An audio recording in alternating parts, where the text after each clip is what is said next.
अनुग्रहित करें। ओम। आइए सभी भद्र पुरुष पवित्र मातृशक्ति कोमलता से आंखें बंद करते हुए अपने हृदय में दया और करुणा की अनुभूति के साथ परम पिता परमात्मा के उपकारों को स्मरण और अनुभव करते हुए कृतज्ञ भाव से परमात्मा के मुख्य निज ओम नाम का 3 बार उच्चारण करते हुए अंतःकरण को पवित्र करें।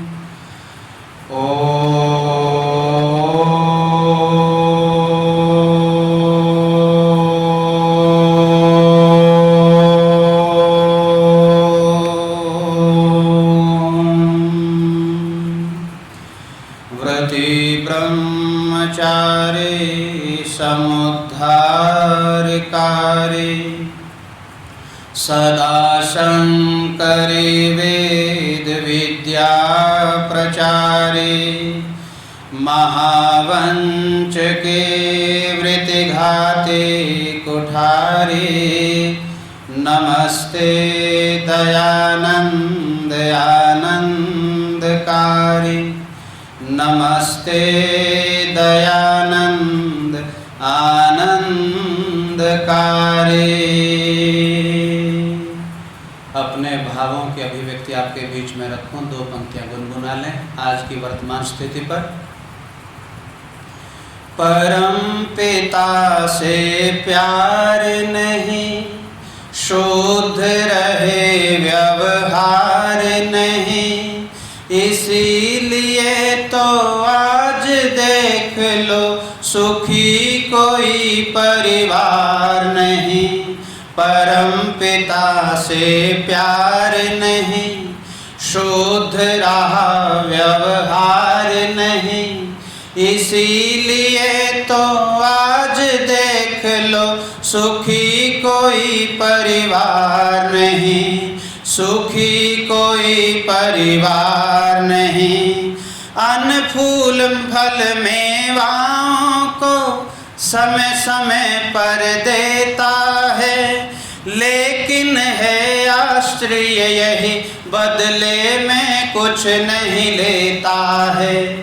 अन्न फूल फल मेवाओं को समय समय पर देता है, लेकिन है आश्रय यही बदले में कुछ नहीं लेता है।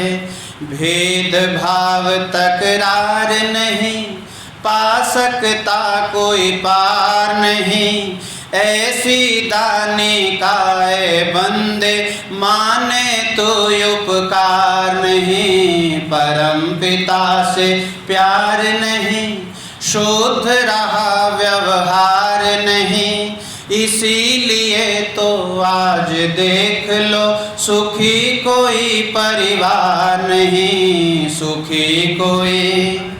मानव चोले में ना जाने कितने यंत्र लगाए हैं, मानव चोले में ना जाने कितने यंत्र लगाए हैं, कीमत कोई आंक सकाना ऐसे अमूल्य बनाए हैं। मानव चोले में ना जाने कितने यंत्र लगाए हैं, कीमत कोई आंक सकाना ऐसे अमूल्य बनाए हैं। अंग कोई बेकार नहीं, पाया किसी ने पार नहीं, ऐसे कारीगर का मानव माने तो उपकार नहीं। परम पिता से प्यार नहीं, शुद्ध रहे व्यवहार नहीं, इसीलिए तो आज देख लो सुखी कोई परिवार नहीं परम पिता से। जलवायु और अग्नि का वह लेता नहीं किराया है, जलवायु और अग्नि का वह लेता नहीं किराया है। गर्मी सर्दी वर्षा का अति सुंदर चक्र चलाया है, गर्मी सर्दी वर्षा का अति सुंदर चक्र चलाया है। लगा कोई दरबार नहीं, कोई सिपे सालार नहीं, कर्मों का फल दे सभी को रिश्वत की सरकार नहीं। परम पिता से प्यार नहीं, शुद्ध रहा व्यवहार नहीं, इसीलिए तो आज देख लो सुखी कोई परिवार नहीं परम पिता से। सूर्य चंद्र तारों का जाने कहाँ बिजली घर है बना हुआ, सूर्य चंद्र तारों का न जाने कहाँ बिजली घर है बना हुआ। पल भर को नहीं धोखा देते कहाँ कनेक्शन जुड़ा हुआ, पल भर को ये धोखा न देते कहाँ कनेक्शन जुड़ा हुआ। खंबा और कोई तार नहीं, खड़ी कहीं दीवार नहीं, ऐसे शिल्पकार का नरदेव करता जरा विचार नहीं। परम पिता से प्यार नहीं, शुद्ध रहे व्यवहार नहीं, इसीलिए तो आज देख लो सुखी कोई परिवार नहीं परम पिता से।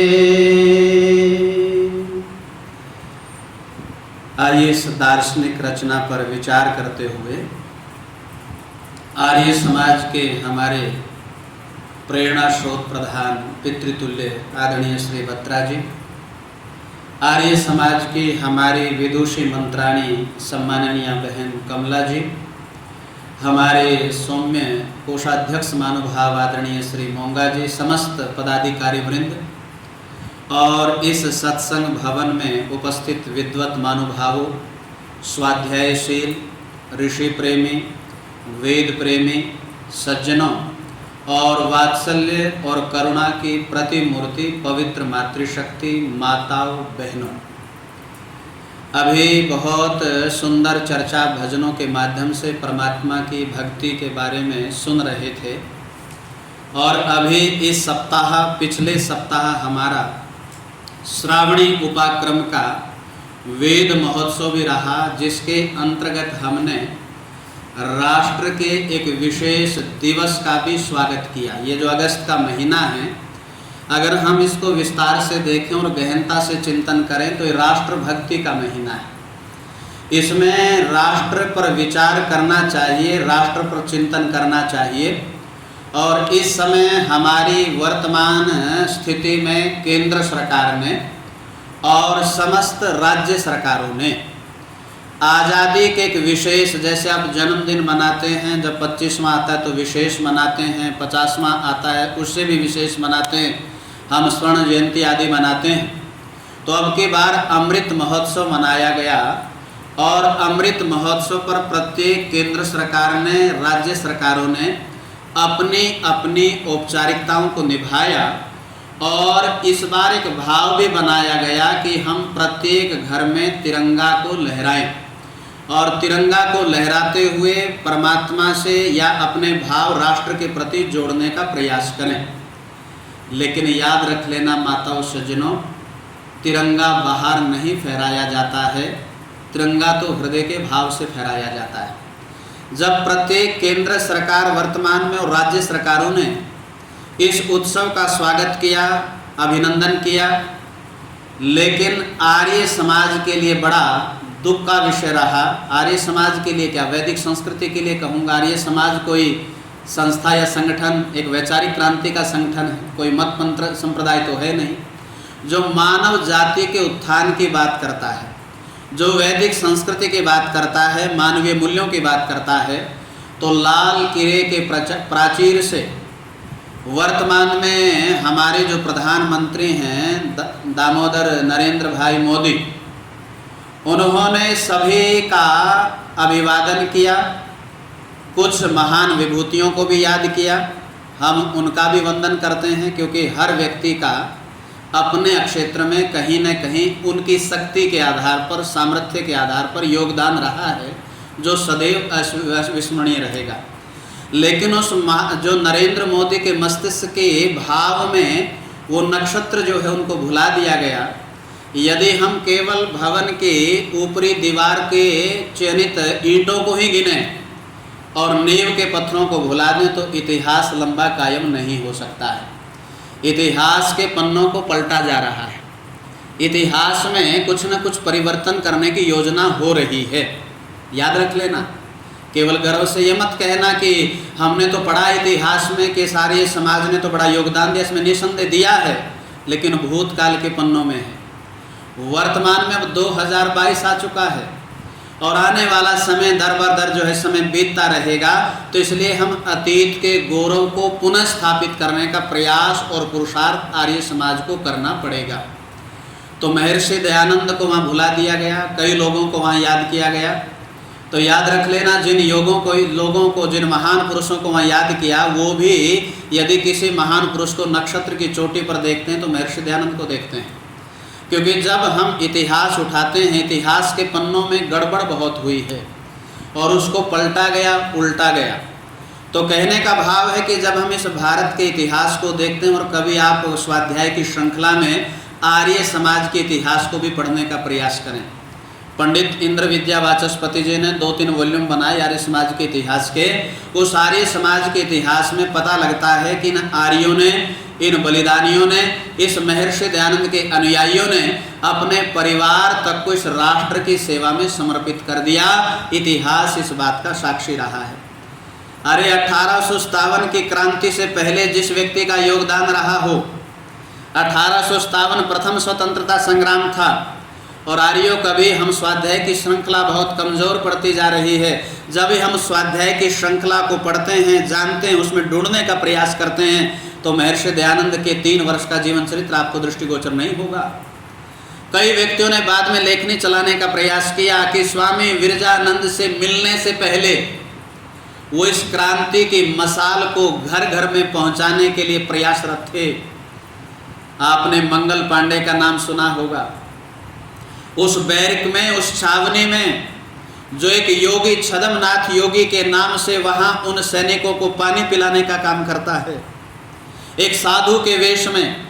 अभी वेदोक्त गुरु जी के शरणों में नहीं आए हैं अभी स्वामी विरजानंद की, लेकिन उनकी परिपाटी से जुड़े हुए हैं।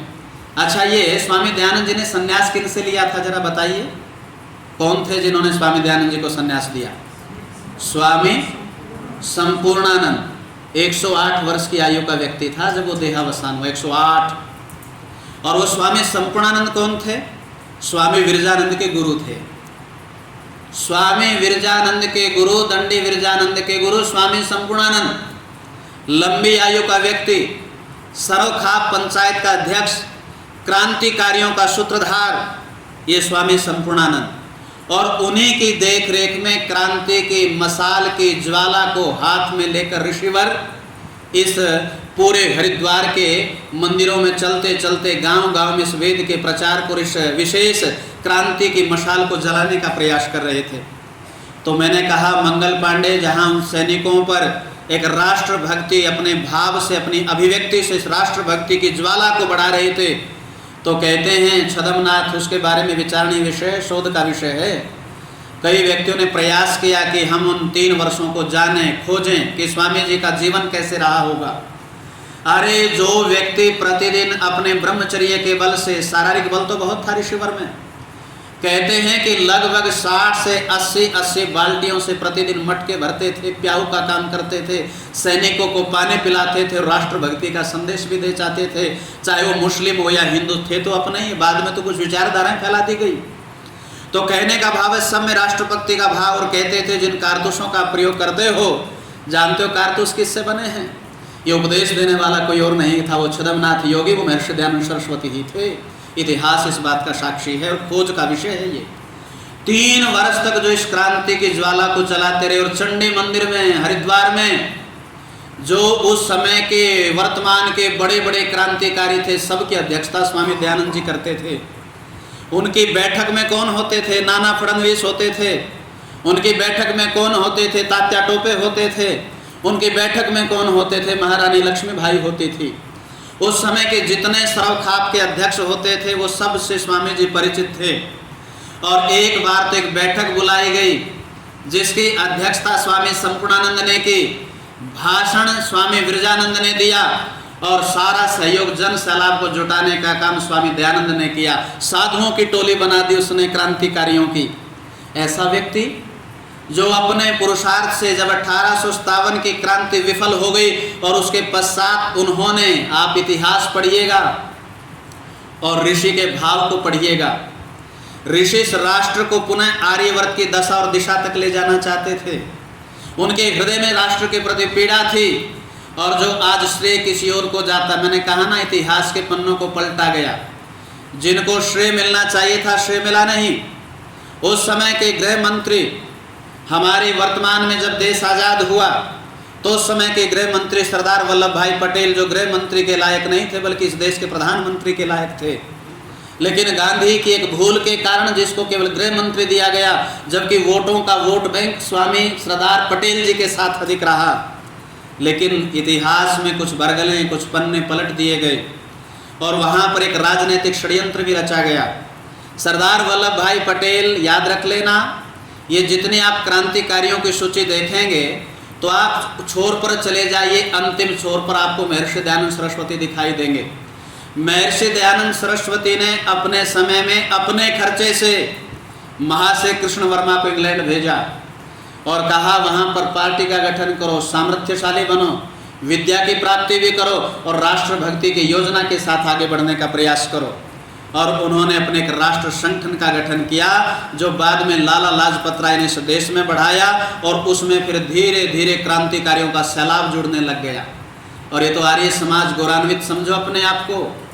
उस समय जिनको आतंकवादी कहा जाता था, आजकल तो जयकारे लगाते हैं, केवल नाम मात्र के लिए मंचों से क्रांतिकारियों के नाम की घोषणा की जाती है। उस समय क्रांतिकारियों के साथ खड़े होने वाला कोई व्यक्ति नहीं था, बल्कि डरते थे। यदि राम प्रसाद बिस्मिल के साथ खड़े हो गए तो कल ब्रिटिश साम्राज्य को पता लग जाएगा और हमारे परिवार का जीना मुहाल हो जाएगा।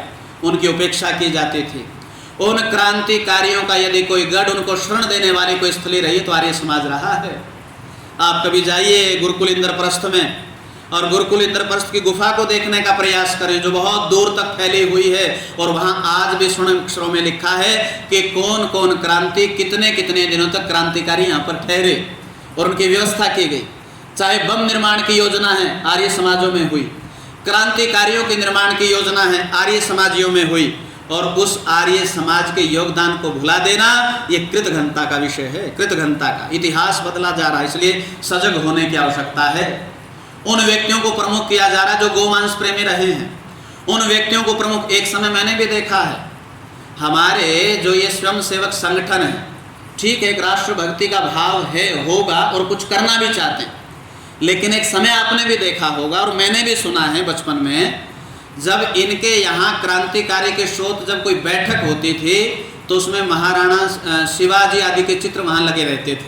अब उन सारे जो क्षत्रियों के, वीरों के चित्र एक तरफ कर दिए, केवल एक चित्र उजागर होता है जिसका नाम है तथाकथित स्वामी विवेकानंद, जिसका कोई योगदान क्रांति में नहीं रहा, लेस मात्र भी जिसका योगदान क्रांति में नहीं रहा, उस व्यक्ति को इस समय प्रमुख किया जा रहा है। और जो नींव का पत्थर साबित हुआ, अरे जिसने अपने परिवार के साथ त्याग पूर्वक अपने जीवन को 16 बार जहर पिया इस संस्कृति को बचाने के लिए, जो क्रांतिकारियों की रणस्थली का एक योद्धा रहा, पुरोधा रहा, क्रांति का सूत्रधार रहा, उस व्यक्ति को भुला देना सबसे बड़ी कृतघ्नता है। और आर्य समाज जो क्रांतिकारियों की रणस्थली रही, तो मैं बता रहा था जब अंग्रेज यहाँ से जा रहे थे तो उस समय हमारे देश में कितनी रियासतें थी? 565 रियासतों में देश बटा हुआ था और वो देश को और बांटना चाहते थे। और बांटने के प्रयास में कुटिलता चलाई गई कि हम तो देश छोड़ रहे हैं। जिस जिस रियासत का जो राजा है अपने राज्य को स्वतंत्र घोषित कर ले, एक देश की स्थापना कर ले। लेकिन सरदार वल्लभ भाई पटेल और आर्य समाजियों के पुरुषार्थ ने इस योजना को सफल नहीं होने दिया गया। उन 565 रियासतों में केवल 3 रियासत, एक तो आपका हैदराबाद का निजाम, एक जूनागढ़ और एक कश्मीर, 3 रियासतों के राजा अंग्रेजों के चुंगल में फंस चुके थे। लेकिन आर्यों ने कितना बड़ा पुरुषार्थ किया। कभी हैदराबाद का सत्याग्रह आंदोलन तो उठा के देखो आप। अरे हैदराबाद के उस आंदोलन में कितने आर्य समाजियों ने अपने प्राणों की आहुति दी। आर्य समाज के इतिहास का दूसरा भाग पंडित इंद्रदेव विद्यावाचस्पति के उस भाग को पढ़ने का प्रयास करें। उस समय की सरकार वर्तमान में जो गृह मंत्री सरदार वल्लभ भाई पटेल कहता है कि हैदराबाद को मिलाने में मेरे साथ कंधे से कंधा मिलाने वाले सबसे अधिक संख्या में यदि कोई क्रांतिकारी सहयोगी रहे तो आर्य समाज के प्रचारक, आर्य समाज के विद्वान, आर्य समाज के सदस्य और ऋषि दयानंद मिशनरी के व्यक्ति के भाव रहे। और यही कारण है, एक समय था इतिहास में जब ये सरकार बनी, उस समय वर्तमान में, और जब इन सत्याग्रहियों में लगभग 4000 आर्य समाजियों को कांस्य पत्र के साथ उनका सम्मान किया गया। इतिहास बताता है इस सरकार का उस समय की, देश की आज़ादी के बाद, और उनको भुला देना। अरे जिन्होंने हिंदी को बचाया और जो ऋषि दयानंद, और याद रख लेना जिस पर आज ये उछल रहे हैं, यदि वास्तविक विशुद्ध स्वराज्य की स्थापना करने का दिशा निर्देश देने वाला कोई महान व्यक्तित्व का धनी था तो महर्षि दयानंद सरस्वती था। उन्होंने 4 बातों पर जोर दिया है, और वो 4 बातें कौन सी हैं? बोले स्वराज, स्वधर्म, स्वसंस्कृति और स्वभाषा। ये 4 राष्ट्र का आधार हैं। स्वराज, स्वसंस्कृति, स्वभाषा, स्वधर्म, ये योजना थी ऋषि की। ये किसी राष्ट्रीय उद्घोष से कम है क्या? अरे एक आर्य समाज का नियम है, प्रत्येक को अपनी उन्नति में संतुष्ट ना रहकर सबकी उन्नति में अपनी उन्नति। ये राष्ट्रीय उद्घोषणा नहीं है क्या? आप सत्यार्थ प्रकाश को उल्ट कर तो देखो। अरे राष्ट्र भक्ति की गीता जिसको बोलते हैं, जिसको पढ़कर असंख्य युवकों ने, एक समय आपको याद आ जाएगा, पिताजी सामने खड़े हैं, राम प्रसाद बिस्मिल एक सामने खड़े हैं। पिताजी को पता लग गया कि आर्य समाज की शरण में जा चुका है, अब इसके लिए आर्य समाज प्रमुख बन चुका है। तो पिता ने शर्त रख दी, या तो घर में रहे या आर्य समाज में रहो, घर में तुम्हारा कोई स्थान नहीं। और इतनी बात सुनकर जब चलने लगा तो पिता ने व्यंग्य कसते हुए कहा, कहाँ जा रहे हो? जो कपड़े हैं वो भी इसी घर के हैं। अब राम प्रसाद बिस्मिल, उसकी माँ कहती है राम प्रसाद बिस्मिल की उसके पिता से कम बच्चे की इतनी बेइज्जती तो ना करो, मैं माँ हूँ। अरे मेरे सामने ही कह रहे हो कि घर से निकल जाओ, और घर से तो निकाल रहे हो, कम से कम जो तन ढके उस कपड़े को भी मांगना चाहते हो। लेकिन राम प्रसाद बिस्मिल कहते, माँ कोई बात नहीं, कपड़े ही तो हैं और आ जाएंगे, मैं तौलिया बांध कर चला जाऊंगा और व्यवस्था हो जाएगी तो यहाँ पहुँचा दूंगा आपके टावल को भी, आपके घर का टावल है ये। तब उन्होंने चलते चलते एक पंक्तियाँ लिखी थी, खाना बदोश हूँ मैं, कोई घर नहीं है, अहले वतन तो जिंदा रहना अब सफ़र में निकले हैं। ये भाव था उस कवि का। और जब आर्य समाज के दीवाने, जिन्होंने इस आज़ादी की ज्योत को हृदय में जलाया, इतनी पीड़ाएं उनको दी गई, और उस समय जो इतिहास के पन्ने पलटे गए, याद रख लेना ये बहुत लंबा षड्यंत्र है, बहुत लंबा। जो राष्ट्र जिसको आप मानते हो ना, राष्ट्र किसे कहते हैं? आज वर्तमान की बात करते हैं, चलो वो जो हुआ सो हुआ, वर्तमान को कैसे संभालें हम। आजकल लोग राष्ट्र भक्ति की बात कहते हैं। भक्ति की बात पहले करना, पहले राष्ट्र को तो समझ लो। राष्ट्र भक्ति तब होगी जब हम राष्ट्र को समझ लेंगे।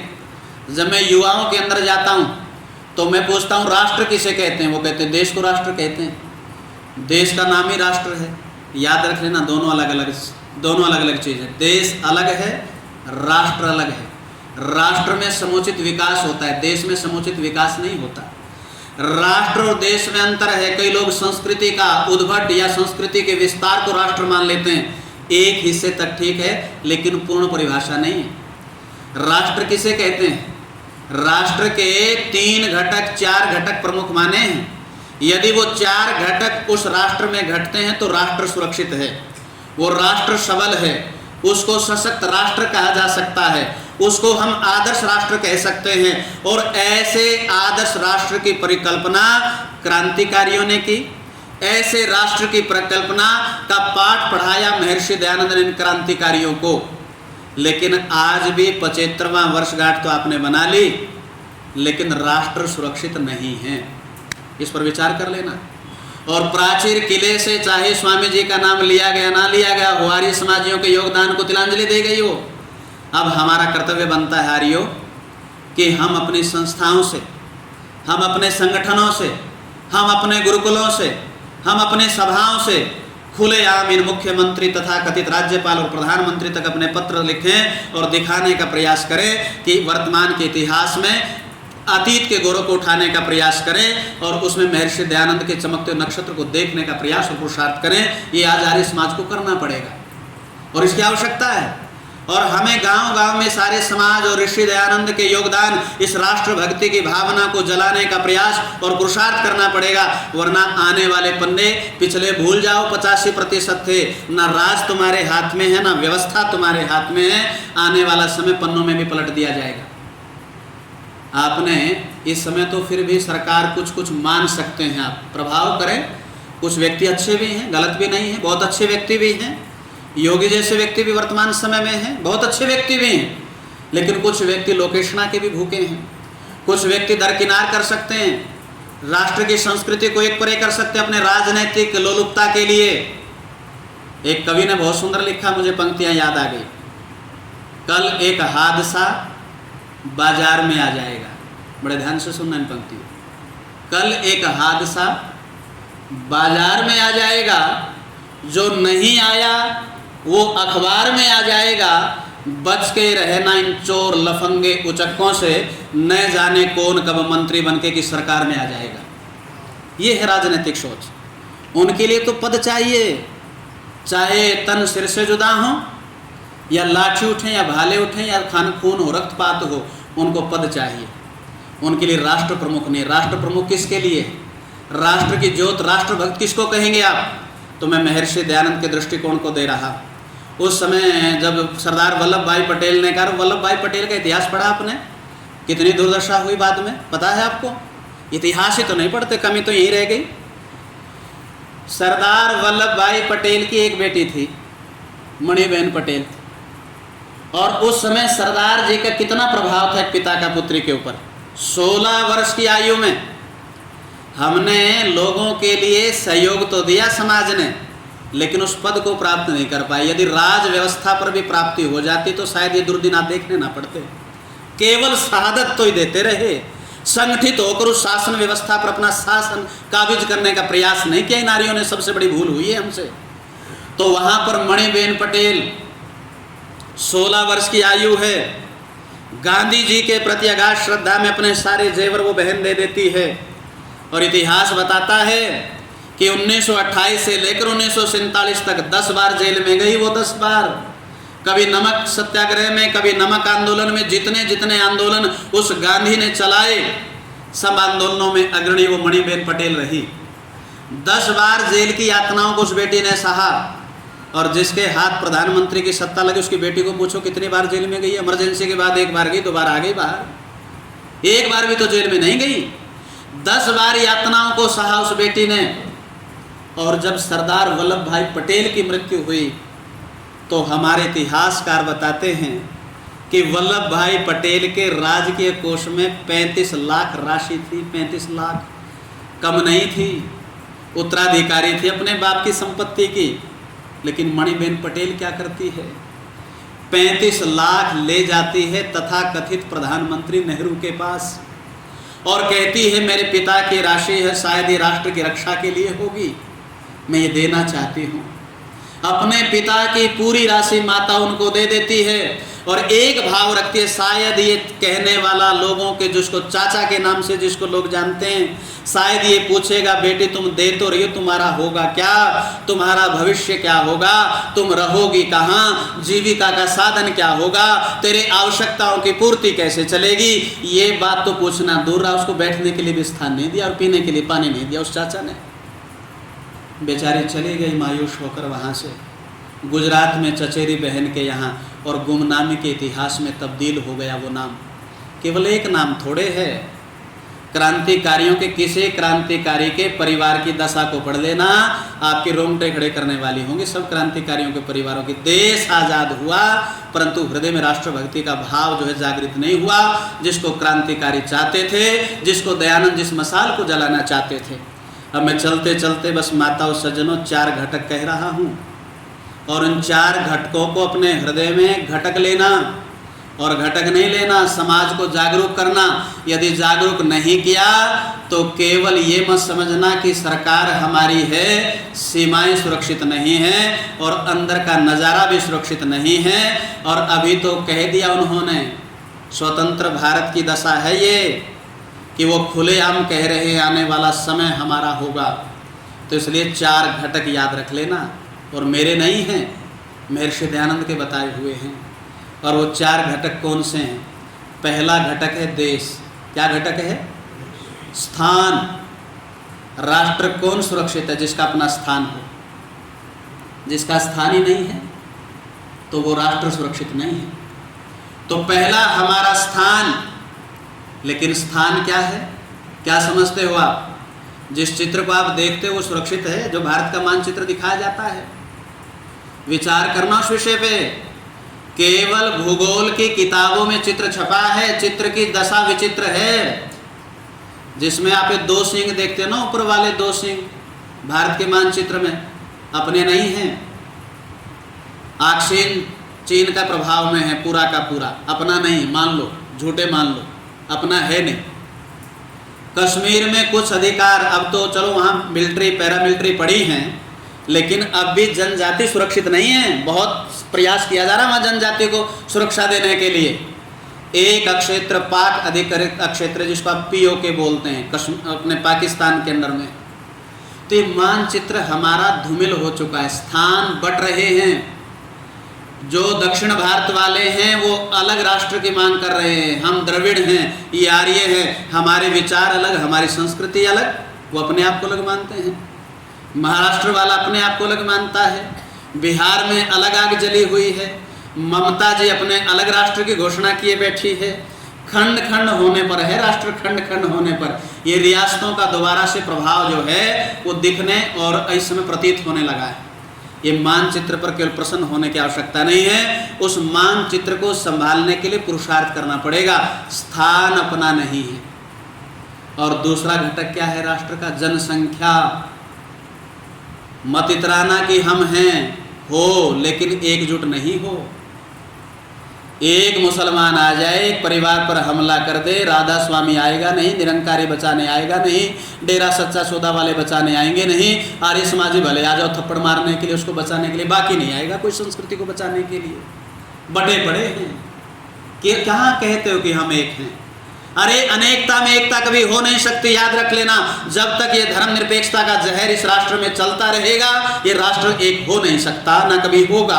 अनेकता में एकता कभी होती नहीं, एकता तो एकता में ही हुआ करती है। इसलिए जनसंख्या, जब भारत आज़ाद हुआ तो आपकी प्रतिशत संख्या बहुत तेज गति से घटी है, बहुत तेज गति से, देख लेना। और दूसरे जो कुछ चंद लाखों में थे आज करोड़ों में पहुंच चुके हैं।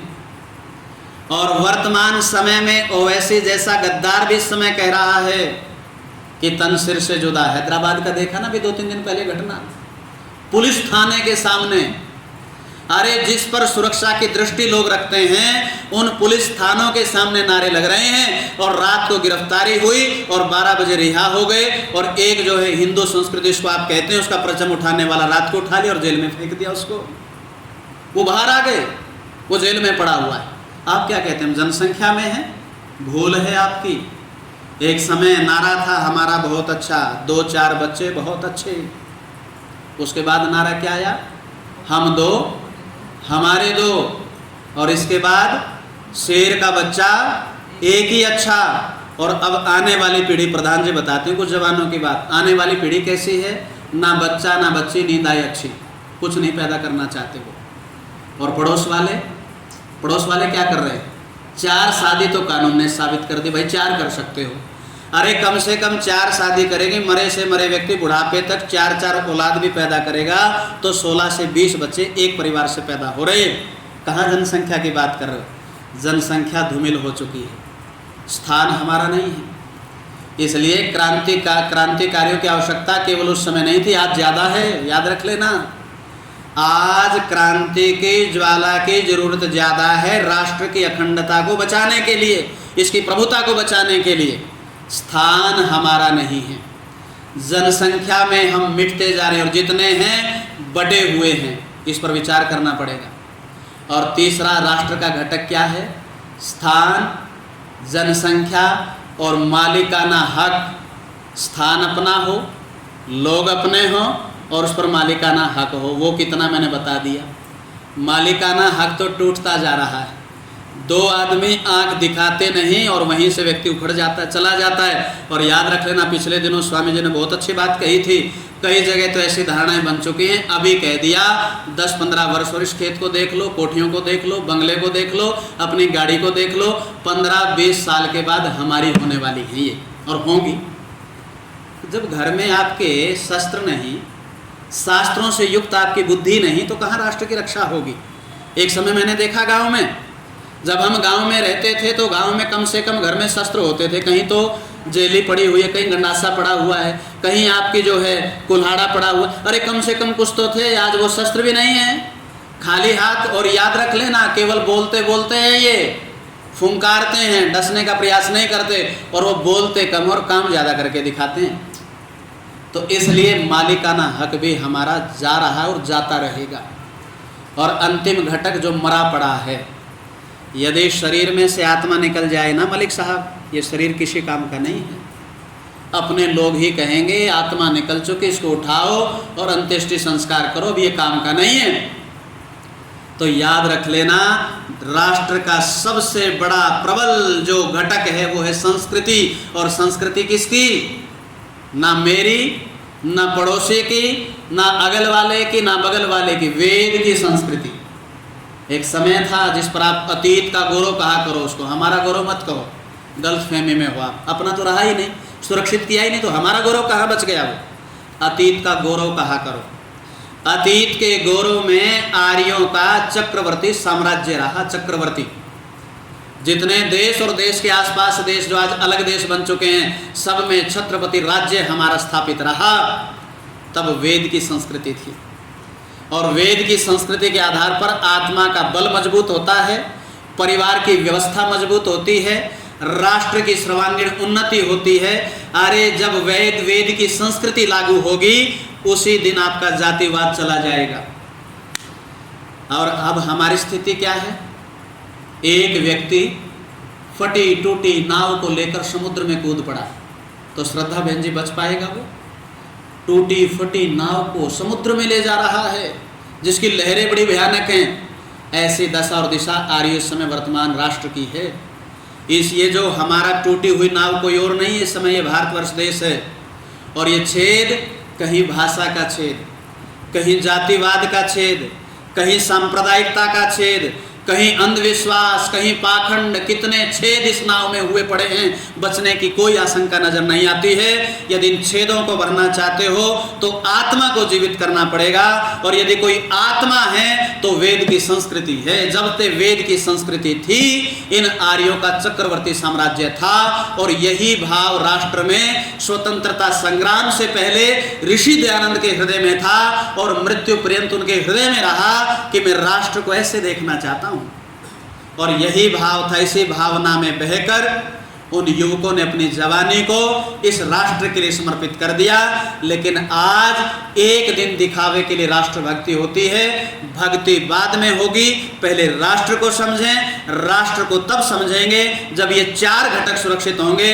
जिस दिन स्थान अपना होगा, लोग अपने होंगे, मालिकाना हक अपना होगा और वेद की संस्कृति यहाँ पर स्थापित होगी, तब आप कह सकते हैं कि राष्ट्र प्रमुख है, राष्ट्रभक्ति जीवित है और राष्ट्र सुरक्षित है।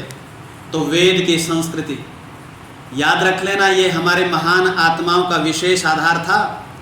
मैं एक पुराने इतिहास की ओर ले जाना चाहता हूँ आपको। एक बार एक राजकुमार जो चक्रवर्ती सम्राट बन चुका है, अपने गुरुजी के पास जाता है। आपको समझ में आ जाएगा कौन है वो। अपने गुरु के पास जाता है, गुरुकुल में, आचार्य कुलम में, और आचार्य से कहता है कि आचार्य जी, एक राज्य राष्ट्र ऐसा जो मेरे वश में नहीं हो रहा, मैं उस पर अपना कब्जा करना चाहता हूँ।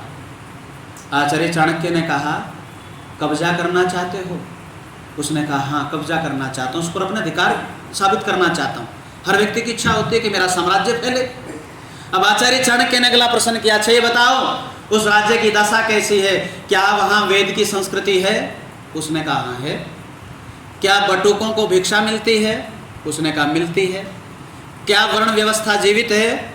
उसने कहा बिल्कुल जीवित है, सारे वर्ण जीवित हैं, आश्रम व्यवस्था का पालन होता है, यज्ञ होता है, संध्या उपासना होती है, गुरुकुल चलता है, वेद का पठन पाठन होता है, अमात्य भी हैं, राष्ट्र की संस्कृति भी है, राष्ट्रभक्त लोग भी हैं, इसलिए तो मेरे कब्जे में नहीं आ रहे।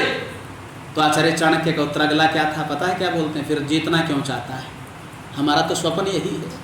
अरे भले आदमी, मैंने तुम्हें तैयार किस लिए किया था? केवल वेद की संस्कृति के प्रचार प्रसार और उसकी स्थापना के लिए मैंने तेरा जो है साम्राज्य स्थापित करने का प्रयास किया था, और तू अब लोकेशना के हित में ऐसे राज्य को जीतना चाहता है जहां वेद की संस्कृति स्वतः ही जीवित है। तो ये हमारे आचार्यों का, ये हमारे ऋषियों का एक उद्देश्य था। तो आज वेद की संस्कृति चरमराई हुई है, आज पाखंड बढ़ा हुआ है, आज अंधविश्वास चरम सीमा पर है, आज गुरुडम चरम सीमा पर है, आज जातिवाद पांव फैला चुका है। तो इसलिए आर्यों, मैं फिर कह रहा हूं, स्वतंत्रता संग्राम और आज़ादी के लिए जितना बलिदान आपने दिया, उससे ज़्यादा बलिदान की आवश्यकता वर्तमान समय में है। वो तब होगा जब आर्य समाज का घर घर में, गांव गांव में प्रचार होगा। हम अपने मन का भाव व्यक्त कर रहा हूँ। तो मैंने एक तो कहा कि इसका समाधान क्या है। एक तो वेद का प्रचार प्रमुख, और केवल यहाँ नहीं, स्कूल स्कूल में, गुरुकुल में, गांव गांव में हमें पहुँचना पड़ेगा। हमें संगठन को स्थापित करना पड़ेगा। आर्य समाज के योगदान को देखकर उनको प्रेरणा देनी पड़ेगी। आर्य समाज का इतिहास और ऋषि का बलिदान ही लोगों को प्रेरणा दे सकता है, बाकी किसी की जीवनी किसी को कोई प्रेरित नहीं कर सकती है। हमें पुनः गांव में जाना होगा। तो मैं आज इस सभा में केवल अपने हृदय का एक भाव व्यक्त करना चाहता हूँ। देखो भाई, अपना समाज बहुत अच्छा है, कोई इसमें संशय नहीं है कि अपने ट्राई सिटी में आप लोगों के सहयोग से, आप लोगों के पुरुषार्थ से ये समाज अग्रणी है, और इसको जीवित, सभ्य और उत्थान की प्रकाष्ठा में लोग जानते हैं और आर्य जगत में मानते हैं। परंतु मैं प्रधान जी से एक निवेदन करना चाहता हूँ, इन सेवा प्रकल्पों में देखो, स्वास्थ्य सेवाएं चल रही हैं, ठीक है, करो आप, अच्छी बात है, स्वास्थ्य सेवाएं होनी चाहिए। इसमें प्रचार के कार्य समय समय पर होते हैं, होने चाहिए। और इस समय आप साधुवाद के भी पात्र थे कि हम अपने इष्ट मित्रों को साथ में लेकर आए और कार्यक्रम सफल बना, और आगे इसको बढ़ाएंगे। तो मैं निवेदन ये करना चाहता हूँ कि जहाँ इतने सेवा के प्रकल्प हैं, तो इस आर्य समाज के पास बहन जी एक वेद प्रचार वाहन होना चाहिए, जिसमें माइक हो, जिसमें सारी व्यवस्थाएं हो, गरीबी हो। और हम प्रयास करें, जिस दिन आप मुझे मुक्त कर दोगे ना परिवार से, और गांव में भेज दो मुझे, फिर आप गांव गांव में, वर्तमान समय में जो गांव लगे हुए हैं, यदि हम उन गांव में शिविरों के माध्यम से बच्चों को, प्रचार के माध्यम से गृहस्थियों को, जिस दिन वो ज्वाला जलेगी दोबारा से वो दिन दूर नहीं होगा जब, और ऋषि दयानंद का स्वप्न अपना नहीं था, वेद का स्वप्न था, और वेद सामान्य वाणी नहीं है, ईश्वर की वाणी, साकार तो होगी, याद रख लेना, लेकिन पुरुषार्थ अपने अपने हिस्से का सबको करना होगा। विद्वान वेद विद्या का प्रचार करें, गृहस्थी उनका संरक्षण करें, उनकी व्यवस्था करें, और साथ में हम इस वेद के प्रचार में एक दूसरे के पूरक और सहयोगी बनते हुए आगे बढ़ने का प्रयास और पुरुषार्थ करें। तब ये वेद का प्रचार गांव गांव में जागृत होगा। अन्यथा केवल शहरों में, चंद भवनों में सिमटने से काम चलने वाला नहीं है। बाहर तो निकलना पड़ेगा, युवकों को जागृत करना पड़ेगा इस वेद की मसाल को, और जितना पुरुषार्थ उतना ही कर डालो। मुझे एक घटना याद आती है, एक व्यक्ति समुद्र किनारे बैठा है, और समुद्र के, आप भी कई बार घूमने के लिए गए होंगे, समुद्र की लहरें बड़ी तेज गति से आती हैं, और समुद्र की लहरें जब तेज गति से आती हैं तो कई बार मछलियां भी साथ में बहकर आ जाती हैं। जब समुद्र की लहरें आती हैं वो बड़ी तेज गति से आती हैं, और जाती हैं तो मंद गति से जाती हैं, और कई मछलियां बेचारी बाहर पड़ी रह जाती हैं, वो तड़पती हैं, वो बिलखती हैं। एक व्यक्ति ऐसे मछलियों को उठा उठा कर समुद्र में फेंक रहा था। एक अनभिज्ञ व्यक्ति ने कहा, कितनी व्यर्थ मेहनत करते हो, अरे कितनी मछलियों को बचा पाओगे, ये तो बहुत सारी मछलियां, तुम कितनी फेंक लोगे, 10, 20, 30? और मनुष्य कहता कोई बात नहीं, जितना मेरा पुरुषार्थ उतना तो मैं करूँगा। अरे जितने को फेंक सकता हूँ, जीवन दान दे सकता हूँ, उतनी तो देने का प्रयास करूँगा। तो इसलिए आप हर व्यक्ति अपने आप को एक ऋषि माने, इस ऋषि भावना से जुड़े अपने आप के साथ, उसके हृदय के भाव को समझें। केवल जय बोलने से काम नहीं चलेगा, जय को सार्थक करना होगा। तो इसलिए मैं निवेदन करूंगा, इस अमृत महोत्सव के ऊपर हम चिंतन करें और अपने अपने क्षेत्र में, फिर कह रहा हूँ, मुख्यमंत्रियों को, तथाकथित राज्यपालों को, प्रधानमंत्री, राष्ट्रपति आदि को सूचना देने का प्रयास करें कि क्रांति की ज्वाला में, क्रांतिकारियों के सहयोग में आर्य समाज का अग्रणी योगदान रहा है। आर्य समाज क्रांतिकारियों के सुनस्थली रहा है और इन सब महान पुरुषों की चोटी पर यदि कोई चमकने वाला नक्षत्र है तो महर्षि दयानंद है। बोलो महर्षि दयानंद की। ओम शांति। धन्यवाद।